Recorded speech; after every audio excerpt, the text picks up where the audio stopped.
Most bankers aren't ready to help you until after their third cup of coffee. But with Central National Bank's after-hours service, you don't have to wait for the bank lobby to open to get help. You can contact us from 6 to 8:30 in the morning or from 5 to 10 in the evening, and we'll connect you to a real, live, local person who can answer questions and fix problems 7 days a week. Bank different. Bank Central. Central National Bank. Member FDIC. You ready? Showtime. On May 3rd, summer starts with The Fall Guy. Let's do it later. Let's drink a spicy margarita. Make some bad decisions. Yes! Audiences are falling in love with the most entertaining film of the year. Fall Guy. Fall Guy? Fall guy. That's what the poster said. See Ryan Gosling and Emily Blunt in the movie critics say exists to make you happy. Trying to make it out? Nope. Because I don't either. It's not what I'm into right now. What are you into? Talking. Yeah. The Fall Guy. Only in theaters May 3rd. Rated PG-13. Hey, what's up, Blazer fans? Welcome to the Blazers Edge podcast, part of the Almighty Baller Radio Network. I'm Tara Bowen-Biggs, here with my trusty co-host, Dan Meringue.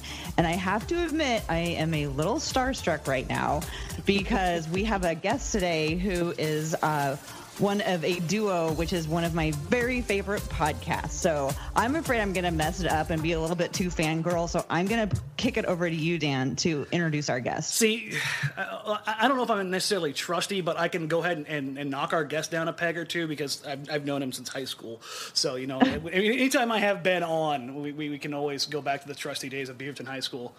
And without further ado, the illustrious, the glorious, the Northwest Nikola Jokic, Ben Golliver. Ben, thanks for joining us, man. I feel like it's tradition that I have to go BHS, fight whenever I come on here for our Beaverton Beavers. We do have to shout them out. Thank you guys for having me on, and thank you for the very kind intro. All right, so, yeah, you had quite the write-up on Jusuf Nurkic. And obviously we had the tail end of Nurkic fever subside and kind of roll into the summer, and then everybody cooled down, and the cure was out there. Nurk lost some weight, got ready for the season, coming into the season, and hopes are high. So let's kind of start with the beginning here with the idea of the Jusuf Nurkic story, because this is to be honest, it's a hell of a feature. What made you want to do the story on him? Well, a couple of things. First of all, when he got traded to the Blazers, I was pretty down on the move from Portland's side. I just didn't really think he had much of an NBA future. I mean, everyone knows the issues that he had in Denver in terms of, like, you know, all the red flags, whether it's the injuries or the locker room stuff or, you know, butting heads with Coach Mike Malone and all that. But on top of all that, you just sort of look at his profile and you think, okay, he's a traditional center. He's not like this amazing low post scorer. Lots of turnovers, lots of foul trouble. To that point, really hadn't had much of a positive defensive impact. And so that trade to me was sort of like, okay, Portland punts on its season. And it definitely did not wind up going that way. And certainly it made me and my trade grade look bad. And so I would say the number one motivation for being interested in Nurkic was basically receiving smart, intelligent hate mail from Blazers fans for about 3 months straight, saying, like, how could you possibly have gotten that trade grade so wrong, and so on and so forth. So that was motivation number one. Number two, obviously very demonstrative guy on the court and very honest and quotable guy off the court. And that's always a good combination when you're talking about doing a sit-down interview or really trying to get to know someone. If they have a clear developed personality and it's not like you're pulling teeth trying to get it out of them, that can make for just an interesting experience and an interesting writing subject. So that was sort of the genesis. And also, obviously, you know, coming into a contract year for him, I didn't really expect him to get that early extension. And so I knew that what Portland decided to do with Nurkic was going to be one of their biggest decisions kind of going forward here. Obviously, we know about the cap situation, you know, totally loaded up with big contracts. But somebody's got to play center. You know, someone's got to be there in the middle. And when you're looking at all the options who were available, it definitely seemed like he was kind of a cut above everybody else on the roster. And, you know, we've seen these last couple of years in free agency, centers can get really, really expensive, even guys who are sort of role players.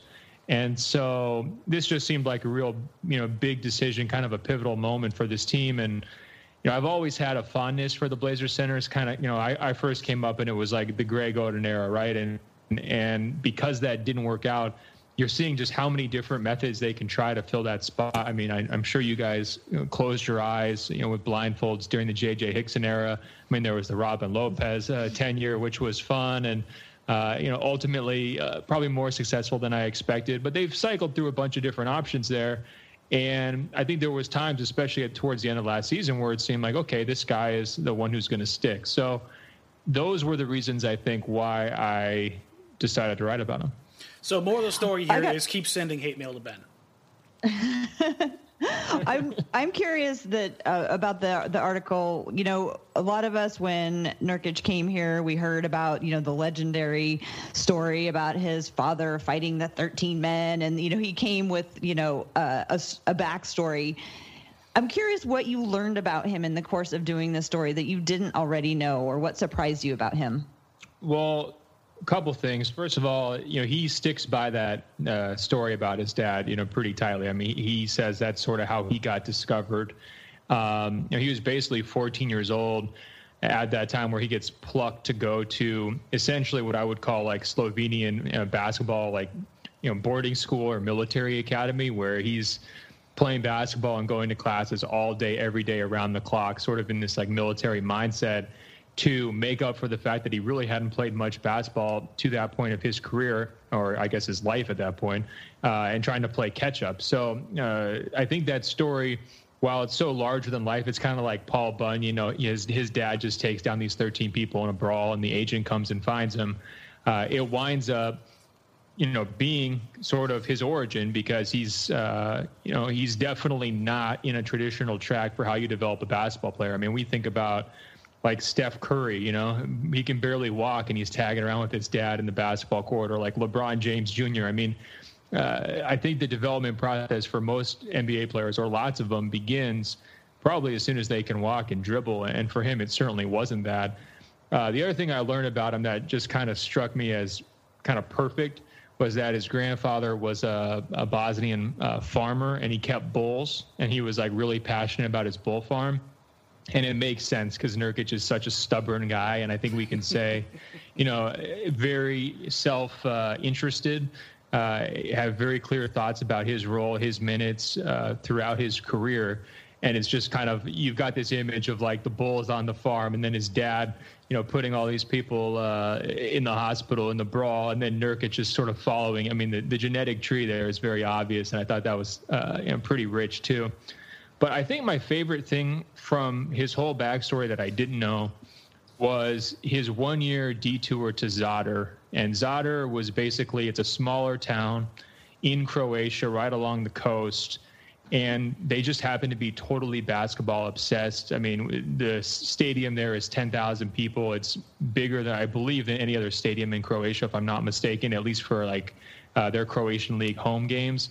They basically sell it out, or close to sell it out, every single night. When he's walking around this little town, even though he's still a teenager, all the people are recognizing him, noticing him, calling him by name. They're all wearing the jerseys when he goes to the store. And so it really feels like a community. And he told me this is sort of where he actually fell in love with basketball. He learned to kind of have the passion for the game that he hadn't had to that previous point, because it was sort of like a job when you're in boarding school. It's not necessarily fun. That was the moment where he really decided that, hey, this isn't just a job. This is something that I want to do with my life. And I just thought there were so many parallels between that experience and sort of what happened, last spring too. I mean, you talk about the smaller city, Portland being right on the river, all the fans being diehards, recognizing him around town, the whole Nurk fever idea.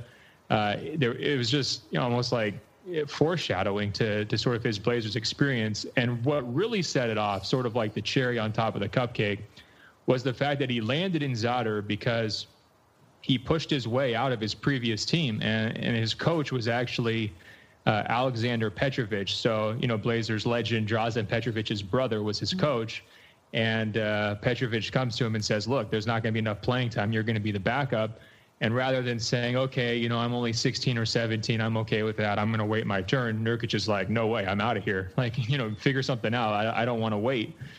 So they put him on a loan to Zotter. And so, he winds up having a bigger role there. He's a pretty important player. And then lo and behold, it comes to the semifinals of the Croatian League, and Nurkic's new team, Zotter, beats his old team and eliminates them from the semifinals of the playoffs. And so he's in this situation where he's like, shaking hands after the game, and all of his old teammates are like, man, we really should have kept you. We kind of screwed that up. And to me, it was kind of similar to that game against the Nuggets last year where they're all shaking hands on the court, and Nurkic kind of has his big revenge against the Nuggets. So to me, the real takeaway from that Zotter experience was that it validated in Nurkic's mind that his view of himself should kind of carry the day. There's no need for patience. You have to be self-interested. You can't wait around and just hope for playing time. You have to go out and make it happen. And so we saw that play out, first when he was in Croatia, but then again, obviously in the NBA. And that's sort of, why we're even talking about him. One thing I've thought about, let's say he hadn't pushed his way out of Denver and he's just kind of like rotting on their bench. I mean, what's his career look like? I mean, certainly what's his earning potential look like this season? I'm sure it would be a fraction of what he's hoping to get next summer. So there's a certain,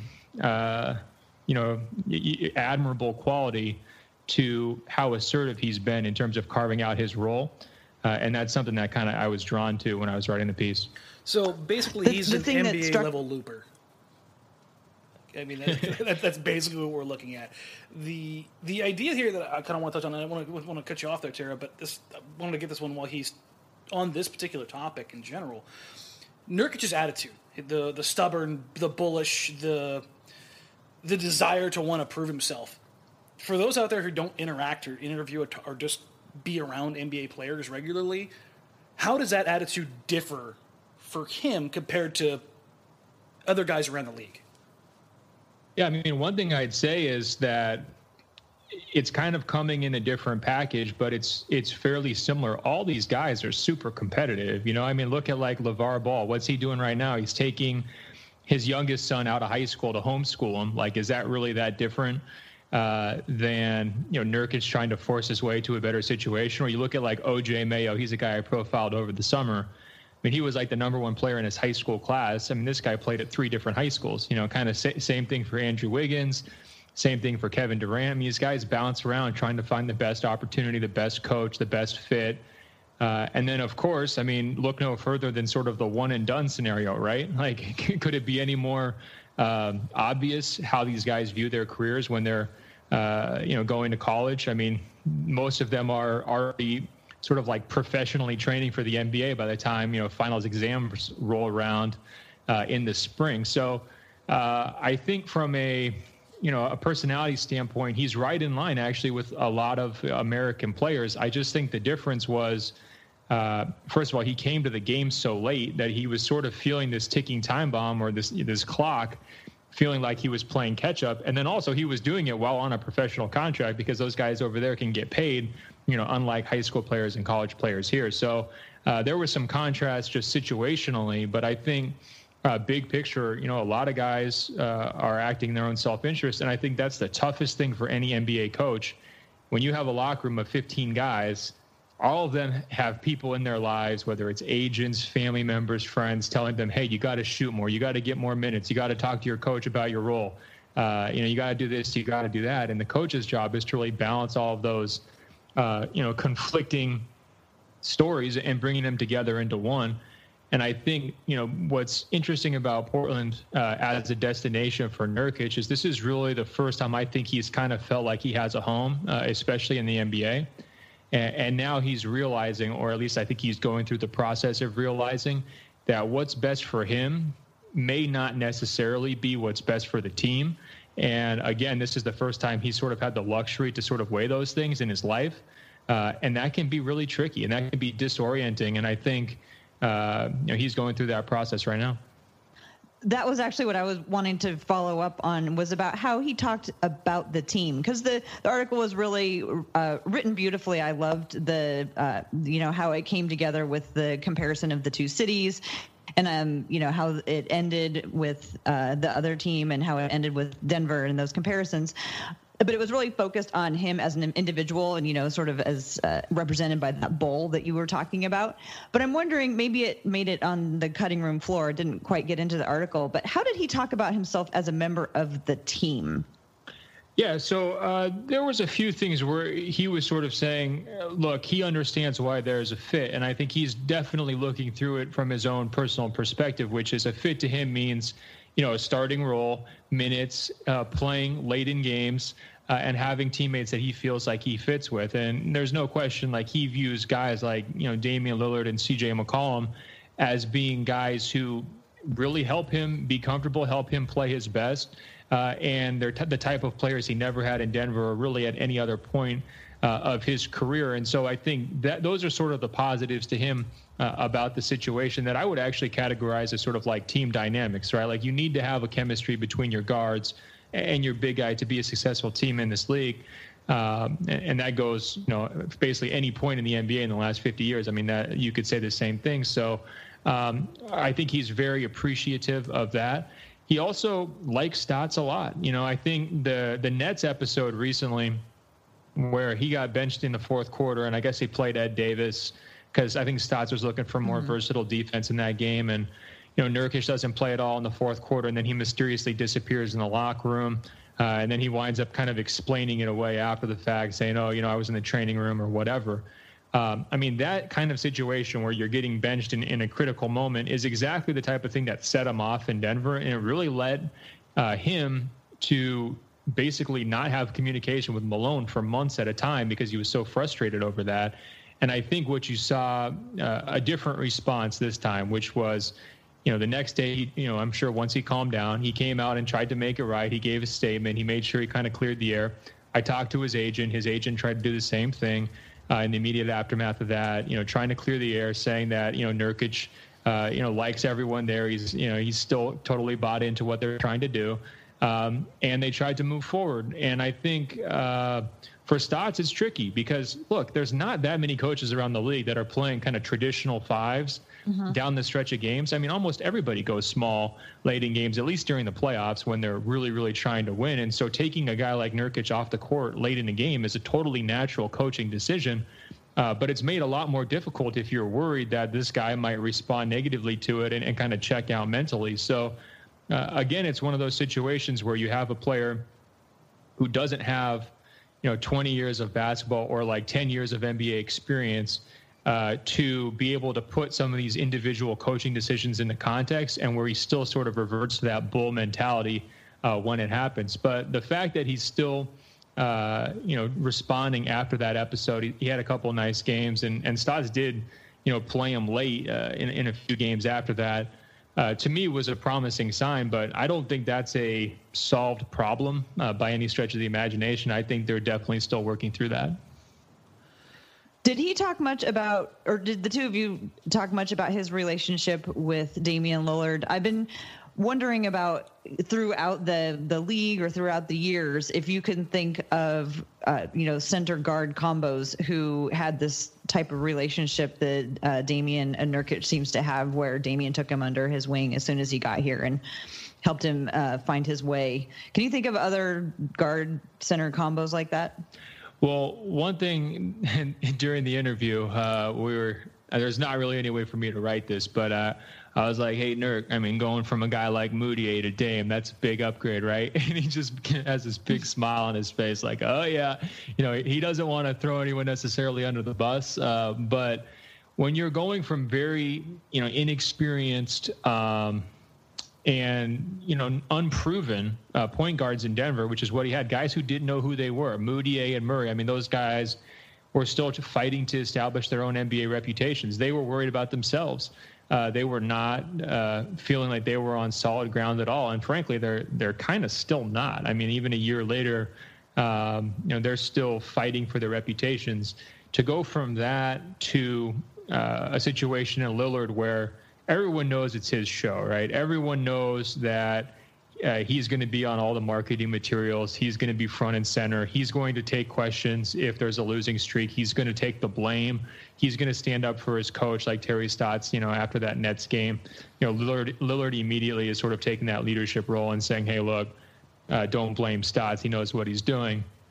That's just not something that you get that often in the league. I mean, most good teams have players like that. Obviously, Steph Curry and Golden State. You can go down the list, but even some of the very best players, a guy like James Harden, I think that's one of the biggest open questions about him is like, is he really willing to take all of the blame when things go bad? It's not something you can take for granted. So from a center's perspective, not only does he have a player in Lillard who he can sort of rely on the court, a guy who he was really thankful for first, setting clear expectations. As soon as Nurkic got to Portland, Lillard's like, look, no more excuses. All that stuff that happened in Denver is over with. We don't want to hear about it. We just want you to play. But then on top of that, he was the guy who kept feeding him the ball. I mean, Nurkic remembered a game really early after the trade where I think they were playing LA and he had missed a few shots early and Lillard just kept coming back to him, kept feeding him, trying to get his confidence going. And Nurkic was like, this is what I would hope for, and this is what I now have. So I think they have a pretty good relationship. I encourage people to read Jason Quick's story on that specific relationship because he went into it in even more detail. But there's no question that if you're a guy in Nurkic's position who's trying to get paid, who's trying to put up numbers and find a long-term home, it's totally in your interest to have a good relationship with your point guard. And from that standpoint, I think he's got that. In terms of other kind of comparisons, between ones and fives, I mean, it says a lot about that center position that we don't have a lot of, big-time scoring centers in the league. I mean, I guess one combination that comes to mind, you remember Orlando when they had Jameer Nelson and Dwight Howard? I mean, I think those guys were really on the same page, running a lot of pick-and-roll stuff. Jameer was just, that experienced hand who knew how to keep Dwight at because they asked Dwight to do so much defensively on those teams. And I'm going back almost 10 years right now.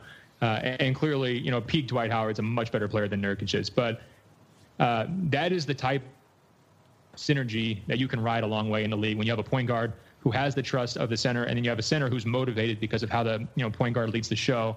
That's a really mutually beneficial dynamic. All right. So the idea here that you've kind of gone back and forth with or discussed kind of at length here is the idea of not only relationships with Nurkic, but the idea of traditional versus kind of the new age side that we're seeing in the NBA. I'm curious, and I know you're not a big fan of floor and ceiling and stuff like that when it comes to positions, but what do you see Nurk's, I don't want to say, floor and ceiling is really kind of weird, his best possible self in Portland? How does that manifest itself? Yeah, I think you have to be a little nervous that it may never get better than last year, right? I mean, that's got to be in the back of their mind when they're thinking about, like, how much money are you going to be able to commit to him, because that run he had was just so sensational. Everything came together very well. And most importantly, the opponents weren't ready for it, right? So he's basically feasting because defenses don't know what he can and can't do, and they were acting sort of like I was at the time of the trade, which is, this guy's unproven. There's not a lot that he can do. It's always trickier to do those things when you're coming back through the second time. In terms of his floor, to me, he's a starting center. I think he's at that point of his career. I mean, there's a lot of things that I wish he could do better. The turnovers really bug me. His willingness to get into the ISO stuff on the block is a little frustrating. You'd like if he could really be that knockdown mid-range shooter. And I know that was sort of a point of emphasis for him this summer, trying to improve his shooting. That would, certainly open things up, not only for himself, but I think the team's offense. But when you're looking at, like, to me, him or Plumlee, it's, two different flavors. But personally, I'd rather have Nurkic. I think, their defensive numbers this year, there's probably a little smoke and mirrors to that. But they have just been more solid on that side than they were in previous years. I give him, a good chunk of the credit. Obviously, he's not this big, athletic, rim protecting, like, shot blocking menace. But he's solid. And then in terms of, like, pick and roll defense, I think he's making strides there. And I think that's really why he lost the weight. I mean, when I look at his decision to trim down, I mean, for years he'd been trying to lose weight. And I think at some point, once you're in the mix and you realize exactly what's asked of you as a starting center, you realize you can't do it unless you do lose the weight. It was sort of like a survivalist's maxim. It's like, look, if you don't get down to 270 so you can run around a little bit on the perimeter and step out on shooters and, recover when the pick and roll goes to the big guy, then, you're not going to be on the court as much as you want to be on the court. And I think he's making progress there. In terms of, is he ever going to be a top 10 center? Probably not. But I think at this point, he's a solid starting center. And I think that's how I would characterize sort of his floor and ceiling. Is like, he's a starting center and he's probably going to, max out at sort of an average starting center. And for Portland, compared to some guys they've had in recent years, that might be better than some other options. Okay, so there's two things I want to touch on here that I can't let you off the hook for. One, you just kind of dropped in the Blazers defense might be a little bit of smoke and mirrors. Just got to gloss right on past that. Okay, so we have to touch on that one, and then we have to talk about what is Nurkic's value on the market afterwards. But I want to hear your thoughts on the defense, because they're probably in line with mine. Well, I mean, look, we've seen some really bad defenses, so I'm not trying to undercut their progress, but it's like, are they going to end this season as, a top 2 or top 3 defense in the league, whatever they've been at? I think I saw a tweet. Someone said this is the best defense they've had relative to the rest of the league in 40 years or 30 years. I mean, that is pretty insane. And to me, that is screams small sample size, especially when you sort of break down the individual players. I mean, they've got some good individual defensive players, but their best defensive lineup is not super duper imposing. And, they also struggle with some of the same issues because of Nurkic. They're not going to be able to be super versatile and play those crazy interchangeable lineups that some of these other teams can play, whether it's Boston or Golden State or Houston, where they can match up with basically any 5 players on the court. Doesn't matter who they are. I mean, Portland is more locked into certain looks, and I think that will eventually catch up to them. But, I don't know. I'm curious about your thoughts on their defense. I definitely think there's been a lot less of the head slapping, just free coast-in layups this year. At the start, and at the start of last year, it was just so painful to watch those. And the fact that they've cleaned that up, they do seem more committed. I think that, to me, it mostly offsets sort of the regression on offense. I mean, I think, obviously, if you're concerned about anything right now, I think it's some of the stagnation. The points are just not coming nearly as easily as they did last year. And I'm sure that's frustrating for Stotts. I think that's why he's searching a little bit.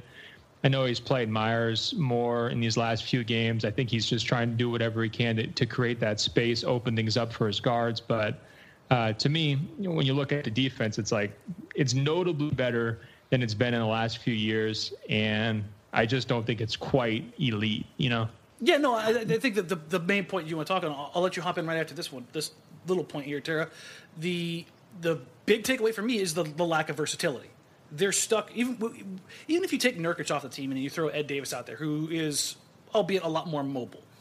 Up and down their lineup, the only player that they have that I'd call a flex player is Al-Farouq Aminu. Harkless can kind of fit into that, but Aminu is the only guy that you can go, okay, 1 through 4, he has a chance on. He can switch guys pretty much everywhere. If you look around the NBA right now, how many teams have just one guy or 2 guys that can do that? Most teams, especially the teams that are competitive, have a truckload of those guys. That's the way the league is moving. Portland has one guy who's, between 6'8" and 6'10", that can cover multiple positions. That's just a really, really strange thing to me when you look at the way the NBA is currently structured. And I think that's the biggest key for Portland's defense going forward. While they're certainly better than they have been in the past, I think most of that can be chalked up to effort between Damian and CJ. Beyond that, I think there's obviously some schedule opponents and some wild things statistically that are kind of skewing those numbers. But that's at least where I'm sitting at defensively. Tara, go ahead and hop in on this. Okay, 2 things. When you said they only have one guy between 6'8" and 6'10" who can guard multiple positions, you're talking about Aminu? Yes. Is Vonleh too tall for that, or do you not consider him able to guard multiple positions? I think he can guard bigs. I mean, we not to date the podcast, but we're recording this right after the Philadelphia game. We saw how he did against Ben Simmons. And Ben Simmons is a freak. That there's no ifs, ands, or buts about that. But he's in a class all his own as far as being able to be flexible. That's the kind of versatility that I'm talking about. Length, athleticism. Like, Vonleh moves well for his size. There's no doubt about that.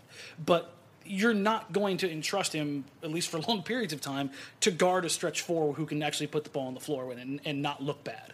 I mean, that's exactly And is Evan Turner not tall enough? I don't think Turner's flexible enough to actually guard most fours. I think he's the closest thing. If you were asking me to peg them, it would be Aminu, Turner, Harkless. Because Turner's a little bit stronger and can move up. But I just... None of those guys outside of Aminu really give you the flex to be able to play them together for long periods of time because of the offensive problems that you face, more than anything. Well, I'll be satisfied with that answer because you flattered Aminu, and you know how much I like Aminu. So I'll give you a pass on not jumping on board with Vonleh just yet.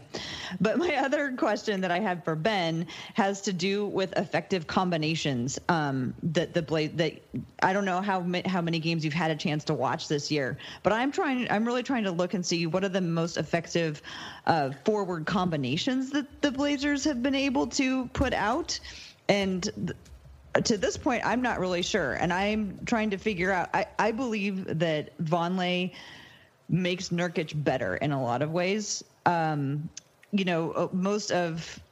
A lot of the bigs, when you look at their performance with Vonleh on and off, some of their best performers overall are when Vonleh is on the field with them. So I haven't really figured out how to nail that down, but I suspect that there are certain players that Vonleh pairs really well with. I'm curious who you think pairs well of the forwards on the Blazers. Well, I think that's sort of been his most preferred look, right? Like pairing Nurkic and Vonleh. I feel like he's probably going to stick with that until the defense falls apart. And then at that point, he'll really start to experiment. I think when you're saying in a vacuum, like what you would probably prefer to have is like Aminu as the four, whoever your best wing is. I guess at this point it's Harkless. I mean, I think maybe in an ideal world it would have been Crabbe. And then the two guards. I mean, that is sort of like the traditional orientation where you're getting as maximum spread around as your one big as possible. And now teams are probably going to pick on Nurkic in those pick and rolls and really make him work and try to pull him away from the basket. But at least you've kind of got the best offensive defensive balance that you can muster. But I think right now what Portland's decided to do is, okay, well, we're going to stay big a little bit more, put Vonleh in. He does all the little things. He's fairly versatile, especially among guarding big men. And he works, and then, from that point, maybe that requires sacrificing on offense because you're really crunching your spacing in that situation. But as long as the defense is playing well enough to get you wins, you kind of go with it. My big concern with all of the combinations they've got right now, how well will they hold up in the playoffs, assuming they make it there, wants people to start to play the chess game, because the first thing that, a lot of teams are going to do is they're going to attack your center and try to get him off the court and then force you into small ball looks. And I think for Portland, that gets dicey because, like we said, they're going to have a real choice here with Nurkic. Like, he's coming up, potentially on a payday. He's not going to want to just be cast aside, but it would probably be in the best interest of the team to do that. But if you do that, what is your best small ball look? And, against some teams, it could just play Vonleh at the 5 and spread out as much as possible around that. So there is a situation where like their best 4 or 5 combination doesn't even include Nurkic, even though I would consider him like by far their best, center against certain playoff matchups. And I think that really just speaks to sort of what Danny's talking about in terms of positional versatility. Like, the guys who you want the most are people who can guard 2 through 4. If you have guards who can guard the 1 and 2, that's awesome.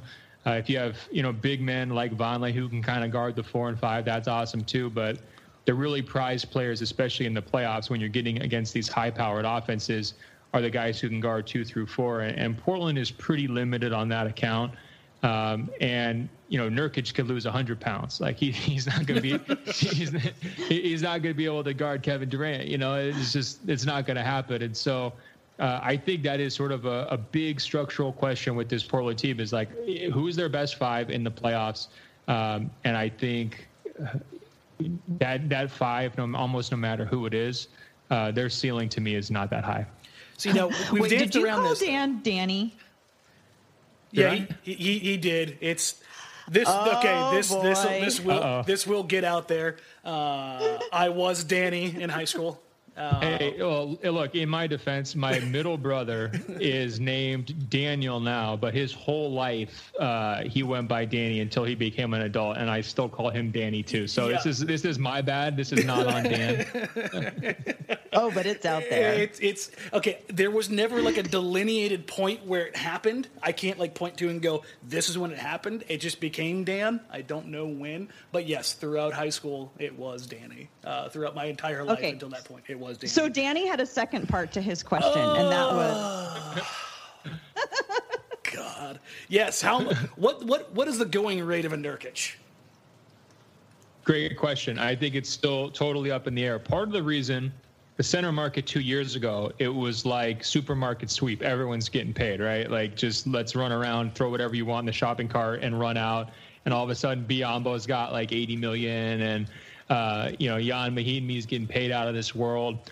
Last summer, there was definitely a correction back against that, where, a guy like Nerlens Noel didn't even get an offer. So he's basically taking like a 1-year qualifying offer to stay in Dallas, and now he's not playing. So, it's been very volatile, that center position, in part because of what we're talking about, where the position's changing so rapidly here.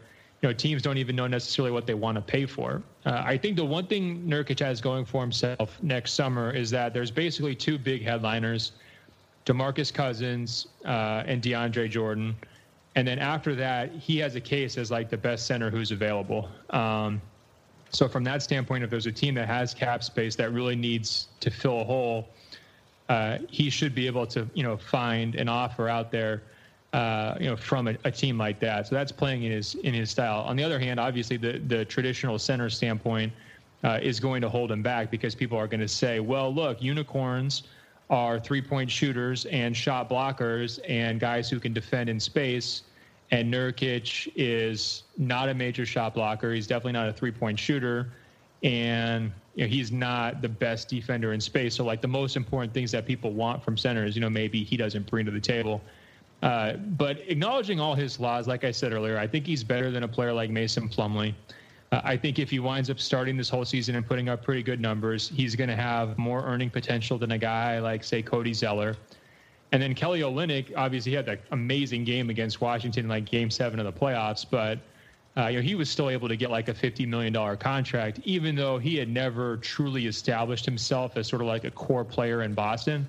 And Miami was still there and kind of waiting to pay him. So I sort of view that as his basement when we're talking about like his next deal. Like if those guys can get paid, I don't see why Nurkic couldn't get paid to that same level, unless everyone is just totally freaked out by the Denver experience and not willing to invest in him.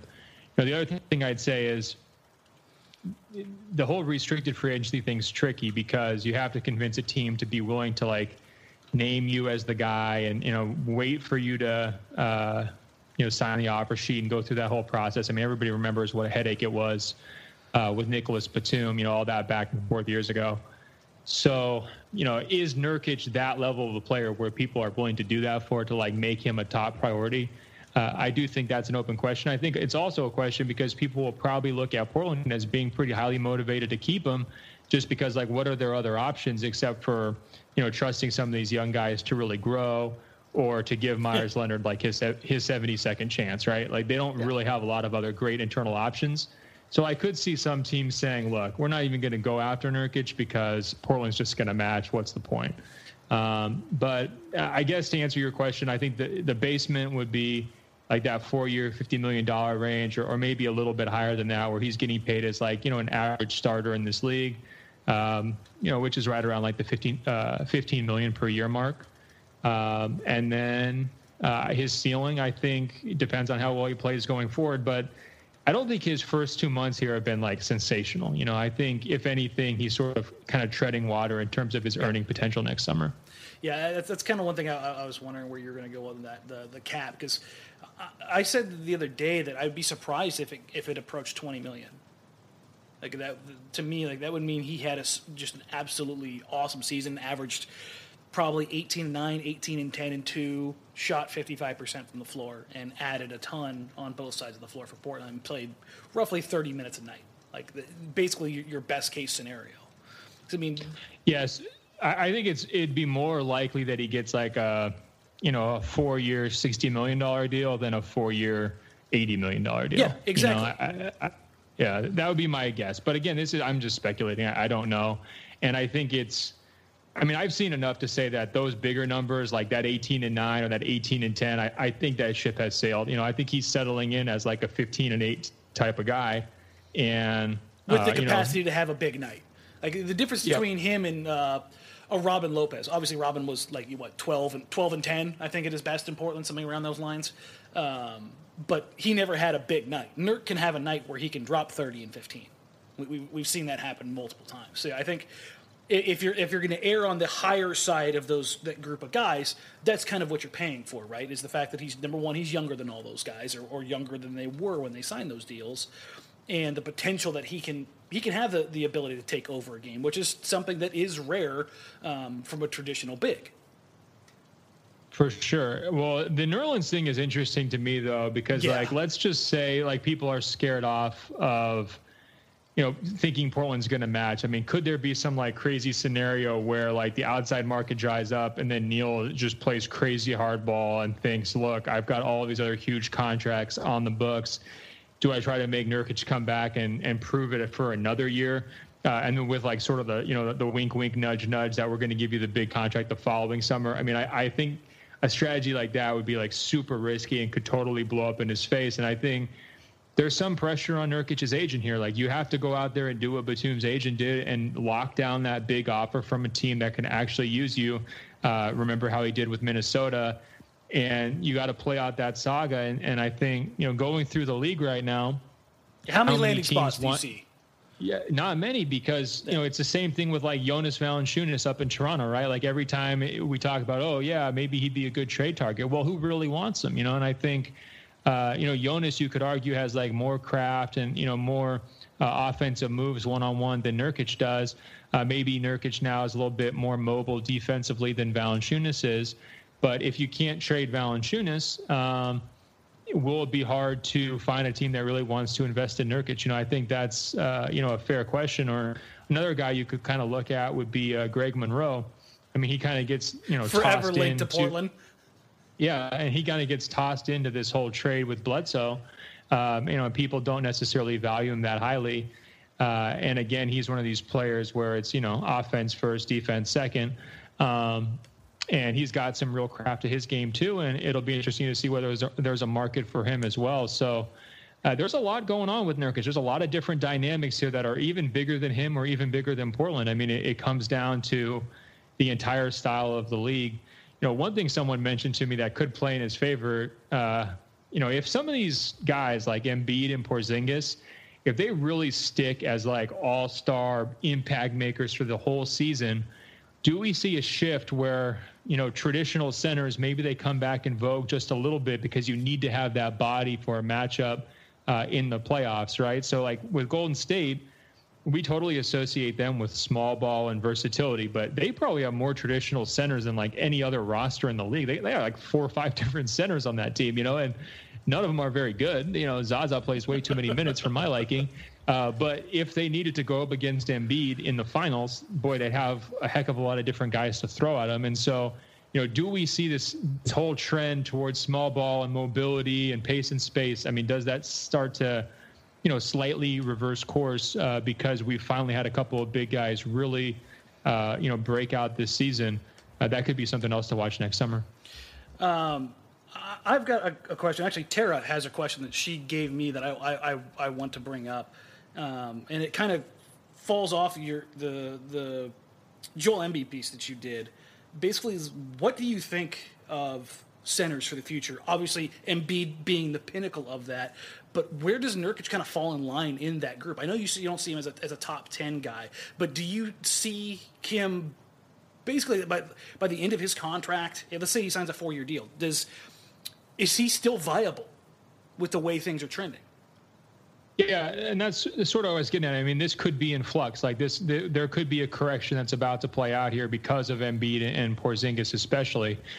The one thing that's tricky is, I mean, during the finals, for example, I mean, all 10 guys on the court at some point of the finals were 6'9" and shorter, you know? So that doesn't leave much room for Nurkic to keep up with those guys when LeBron James and Kevin Durant are playing center, right? I mean, that there's no matchup there that's favorable for Nurkic if the NBA continues to have that trend. You look at what Houston's doing. I mean, playing PJ Tucker at center on opening night.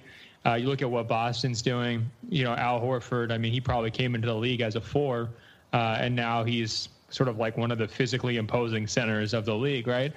So he's absolutely going against the grain. But, you know, I think if you're Portland, your first concern shouldn't be like, are we completely in vogue? Like, are we wearing the hottest, coolest gear around the NBA? Are we playing this like completely? We're too cool for that, Ben. Yeah, you know that. Exactly. Keep Portland weird, right? And I think they have a bigger concern. Their first concern is like, we got to have somebody at center. You know, you can't play Aminu at center. That's not going to work. And you know, maybe Vonleh. Yeah, and you know, it wasn't necessarily a lasting idea. I actually kind of like it as like an outside the box thing. I've been pushing the Bucks to play Giannis at center basically all season long because point center. Yeah, I love that stuff, but I'm not sure that's Portland's best long-term move. I think if I was Nurkic, the next step is just pull a Brook Lopez and just become a three-point shooter. Jack just shots from three. Yeah. Just practice those corner threes. You know, day after day after day for years. Get yourself where you can hit like 37% from the corner, and then, you know, you'll make sure you'll get another contract in the future. Yeah, I mean, Lopez went from taking 60 threes to 150, 60 threes in his career to 150 in one season. So, I mean, the transformation can happen if the skill is there. Yeah, and I mean, these centers, they're realizing they're kind of like dodo birds, you know. And they're like, well, they're sort of like us with the scientists warning us about global warming, you know, and we're like making like modest corrections to our daily lives to make sure we might still live in 20 years. The centers are doing the exact same thing. They're trying to figure out how to do it, and you know, I think the big concern for Nurkic is making sure he keeps that weight off, because if that weight comes back, it becomes so much more difficult for him to be, you know, a positive impact maker in the NBA. It's so fascinating the way the league changes and the way the game changes and how it evolves. And it's just fascinating to me how many changes we go through. One thing that I want to kind of change the topic a little bit, because we're kind of running low on time, and I don't want to let Ben get away without asking him about the player rankings that you and Rob Mahoney have done at least the last couple of years. You know, they always cause a big kerfuffle when they get released, and everybody talks about all the rankings from all the various sites, and then the players get mad and offended, or they get, you know, all excited because fans get excited because their favorite players are ranked high. And then we all sort of forget about it once the league starts. At least I sort of forgot about it until the league starts. But it's one of my favorite things that you do, because I love reading your pieces. And, you know, so we're still in fairly small sample size, but it is getting larger all the time. So I'm wondering, preliminarily, how are you feeling about the player rankings that you did? And maybe we can just kind of narrow it down to like maybe the Blazers, basically. You had Nurkic at 69, CJ at 39, and Damian at 17. So how are you feeling about those so far this year? Well, you know, I'm contractually obligated to remind you that those rankings are unimpeachable. We've never gotten one wrong. Oh, they'll never change. Okay. We've never gotten one wrong. We'll definitely never admit a mistake. And certainly we stand by them 100%. I'm feeling fine about all three of those, to be honest, at least, you know, so far. You know, Nurkic might not be playing to his, you know, we tend to look at, you know, first, second, third options, especially when we're looking at this. So a guy like CJ, you know, it's tricky because if he's in a vacuum, you know, he could probably lead a pretty awesome offense, you know, by himself. But, you know, just because of his situation in Portland, you know, maybe he's, you know, stuck in that, you know, quote unquote number 2 role. When we look at the point guards, you know, Dame might actually be a little bit lower than we had him, just because Kyrie's been playing so well. Like if we redid it this moment, I think we'd probably have to have Kyrie above Dame, because he's played so much more defense than he's ever cared about. And actually, by the way, so has Dame. But he's now in a number one role. He's proven that he can win games and be the lead guy for a team that actually, is competing for something, which he had never really done before. He'd always been second to LeBron or, playing for just atrocious teams. So I think Kyrie would probably jump over Dame. And, they actually might both jump over John Wall just because he's been a little slow to start. But I would say, we look at that as an annual exercise. And, you could have a totally new top 100, on a weekly basis or a monthly basis or, an all-star weekend basis. And so if we made a mistake on it, we have to own that mistake for the entire year and then learn from it and then try to, make a better process the following year. I think one interesting thing, though, with Portland is, like, who is their next guy outside of those three to sort of be in this conversation? I'd be curious what you guys think. Like, do they have another guy who's in contention? Maybe, Terry, you think it's Aminu? He'd probably be the next name that comes to mind for me. That's who I would say. Yeah, but I think the drop-off when you're getting to Portland's bench or their role players this year has been a little bit more substantial than I expected. I mean, that's the big thing, right? And Terry and I probably agree on this one right now with the way Aminu, and not just the fact that it's Aminu and that there's a drop-off. Aminu was playing really well before he rolled his ankle. Maybe the best stretch of his career. I mean, he was shooting the ball confidently. His defense was sublime, to put it, simply. He was rebounding the ball at just incredibly. I mean, everything that you wanted him to do. I mean, the Al-Farouq Aminu's adventures in dribbling had pretty much ceased. He was either shooting the ball or passing it, or one dribble attack to the rim, limiting those scenarios. So basically, everything that you ever wanted from Al-Farouq Aminu was happening. He was rebounding, playing defense, shooting the three, and not turning the ball over. But you look at the actual production outside the intangible stuffs, and it was single-digit scoring and double-digit rebounding. I mean, that's nice and all, but when Nurkic is falling off and Dame's field goal percentage and three-point percentage are down, even though he's getting to the free throw line a ton, that's not really going to be enough to compensate for the drop offensively that Portland's kind of looked at. Now, they've countered some of that by playing pretty well defensively. I think that's kind of been the catalyst to what could have otherwise seen Portland have a really, I don't want to say terrible record, but they could have a bad record right now. And some people can justify that they've had some coin toss games that have gone against them as well. But I think that kind of more along the line falls on the fact that they don't have anybody beyond those three guys, more so that they had bad luck. I could be wrong, and I'm okay with being wrong in that scenario, but that's ultimately how I look at that situation. For us with Aminu, I mean, one guy who we definitely underrated was like Robert Covington of the Sixers, because he's just been awesome this year. First of all, he hasn't missed a shot. I'm pretty sure he's shooting like 114% from the field. But he's also one of these interchangeable defensive guys that we mentioned. And so I think, when we're looking forward to next year, maybe a guy like Robertson, who I think we left off this year, and Covington and Aminu, players who do fit that multi-positional defensive role will probably get a little bump if the league continues to play this same way, just because that is something that's become so valued where, 2 years ago, it wasn't necessarily such sort of a hot buzzword, Yeah, I mean, you had every team, I think, the perennial championship teams in the past have had one guy that was kind of the 3-and-D. Now you see these guys these teams are stockpiling those guys. I mean, those are becoming, outside of the unicorn players, those are the most sought after commodities. For sure. Jaylen Brown's another one I should have mentioned too. Exactly. I mean, I'm not sure we had him on the list, and he's been unreal for Boston to start the season. So they had Boston on the screen here a second ago as in the background, and I was watching Tatum, Brown, and Marcus Smart, and I'm thinking, yeah, that's a team that stockpiled those guys. Yeah, exactly. So, I mean, I think Aminu would be the next next candidate rather. And then after that, I don't know. I think that could be an issue, with Portland's construction where, could be. Again, if you're talking long term in terms of their ceiling, you got some of these other teams out there, 5 or 6 guys who we have to just every year put into the top 100. And Portland, it's like 3. And maybe if you squint and stare really closely, you could talk yourself into 4. Okay, so Go ahead, Tara. This is the big one. one. Last thing on the player rankings is the gap between CJ and Damian. I see that closing. I mean, that would just be if you showed it to me and I looked at that list, I'd be like, I'm not sure Dame and CJ are that far apart, but I'm not really ready to say whether or not CJ moves up or Damian moves down. Of course, I would like them both to move up. But I feel like the gap is from what we've seen out of 20 games this year. I think CJ has taken a big leap, in my opinion, this year.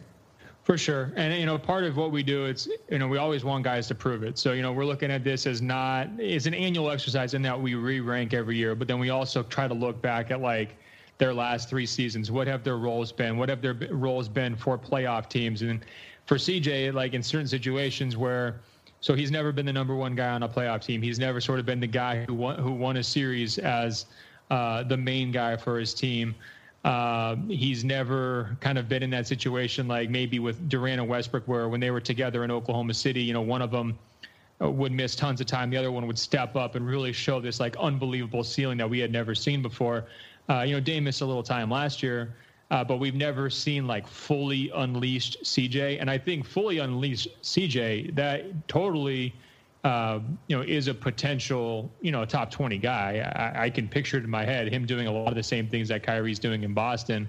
But, from that standpoint, we haven't seen it. So we do have to hold that against him a little bit.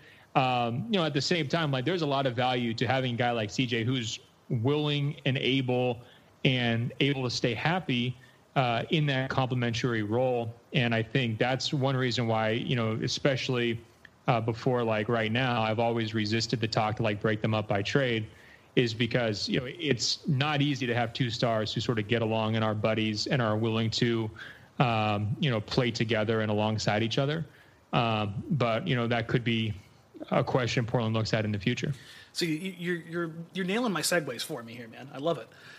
You and I have talked about this plenty over the past couple of years, but where do you see this team both at the trade deadline this year and this summer?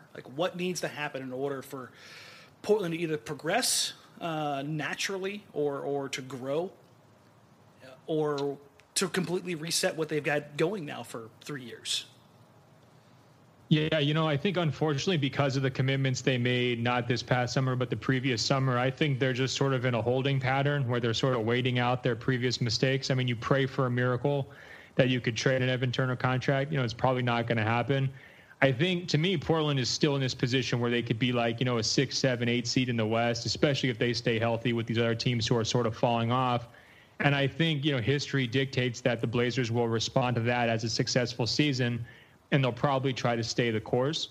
So staying the course would most likely mean you bring Nurkic back. You may have to trade, one of your smaller contracts or, another player to, make the numbers pencil out to kind of balance your books a little bit so you're not totally loaded up. But my guess is that at the start of next season, they probably look pretty similar to they look, this season. And I know that's not a popular take. But that was pretty much my take at this point, last year too. And when you're backed into a corner, your options are, much more significantly limited. And, their only other real option, because I don't think a player like Nurkic has tons of trade value at the deadline, being that he's going to be a free agent. And, he does require a certain level of fit and so forth. I mean, your only nuclear option is to trade either Dame or CJ. Like I said, I've been pretty resistant to that, throughout. And I think the earliest that they would really consider that would be next summer. See, we always come back to this because I think you and I see a lot of the same things, just going about it differently in how Portland is.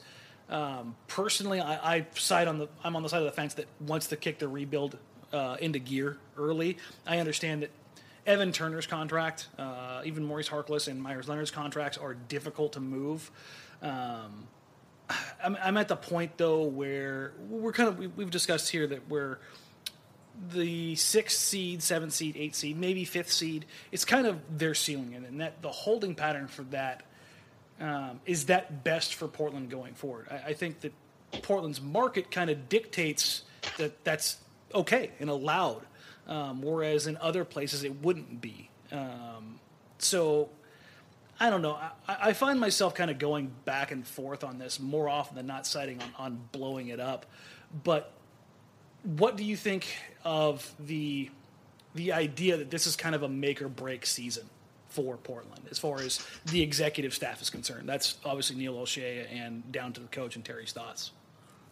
I mean, I think unless the bottom totally falls out, I wouldn't characterize it as that. And when I look at their play so far this season, like, I think they're pretty much as good as their record. They're above 500, and that's better than you can say for, a lot of teams who are in that similar tier in the West. One issue with blowing it up is that you do have to pitch that to Dame, and Dame's like square in the middle of his prime right now. And that is a really tough sell because he doesn't have years to waste. And it's not like he's going to come out and, turn around and demand some trade or turn his back on an organization in his city that he's been very loyal to the whole way.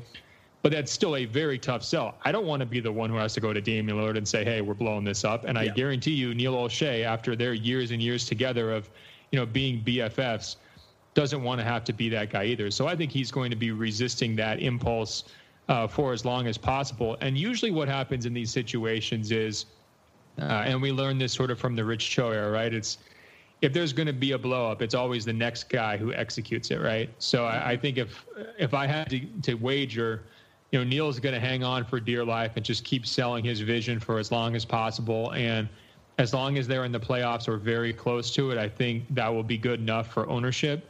And unless they, completely blow up, like to the level where, like, let's say they never make that Nurkic trade last year, and so they just really fizzle down the stretch and they never have that turnaround. Maybe that would have gotten Paul Allen's attention. But I will say this. I mean, after, covering blow by blow of Paul Allen's like height of impatience in terms of Cho and Pritchard and Nate McMillan and Chad Buchanan and all of that, he's been really patient with both O'Shea and Stotts here for the last few years. So I don't know if he's getting soft in his old age or if he's just maybe being a little bit realistic, or if he realizes, like, there's super teams out there. Like, what are you really going to do against Golden State or Cleveland or some of these other teams? But either way, he's shown a lot of, restraint, and I haven't necessarily seen any, major signs of that cracking here in the short term. Tara, do you have anything else here for Ben?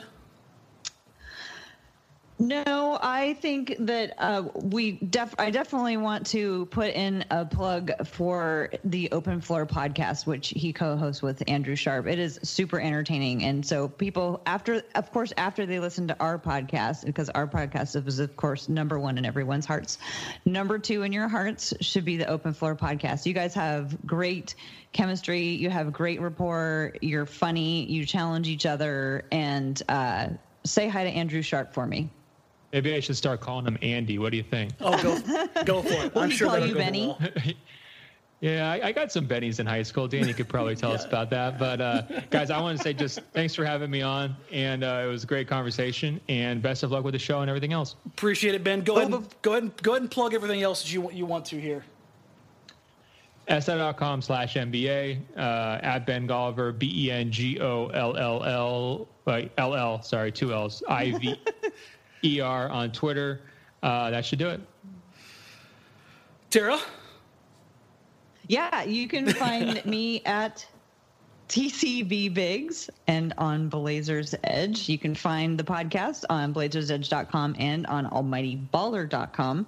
Oh, hey, Dan, we got to start remembering to remind people that coming up in February, Blazers Edge Night is going to happen on February 27th. So we're putting information in all of the show notes about how to contribute tickets to Blazers Edge Night. Yes, the holiday time is kind of when we start gearing up for Blazers Edge Night, and for everybody else who doesn't know, so when we send a ton of people who wouldn't otherwise have the chance to go to a Blazers game to a Blazers game, and it's an unbelievably awesome opportunity. So we'll have a link at the bottom of the podcast on blazersedge.com for all the information there that you can go ahead and click in and find a way to donate tickets. I'm going to see if I can get through this with actually spelling my name right. This is apparently the spelling portion of the podcast, so you can find me on Twitter at DMeringue. I'm debating. I've been asked to change it to at Dan Meringue NBA because apparently people are having difficulties with my Twitter handle. So I might have to make a few changes here, add a few more letters to the Twitter handle. For Tara, for Wow, Ben. Dan, that's quite a problem for people to have. I know, right? I've actually had people tell me that it's a difficult situation, so might have to actually adjust. This sounds like a branding crisis. I don't know what to say. Yeah, I know. It's a very Maybe difficult it should be one for Danny me. Meringue. You know what? That's what I'm going to do. I'm going to change it to @Danny Meringue. That way I don't have to worry about it. Because there's somebody out there that has @Dan Meringue, and he hasn't used Twitter in like 3 years, and it still drives me crazy. But for Tara, for Ben, I'm Dan Meringue. Thanks for joining us. Remember, you can catch us on almightyballer.com, @Blazers Edge. Find us on iTunes and anywhere else for your podcast needs. Make sure you go ahead and rate, review, do all that good stuff, and we'll catch you next time.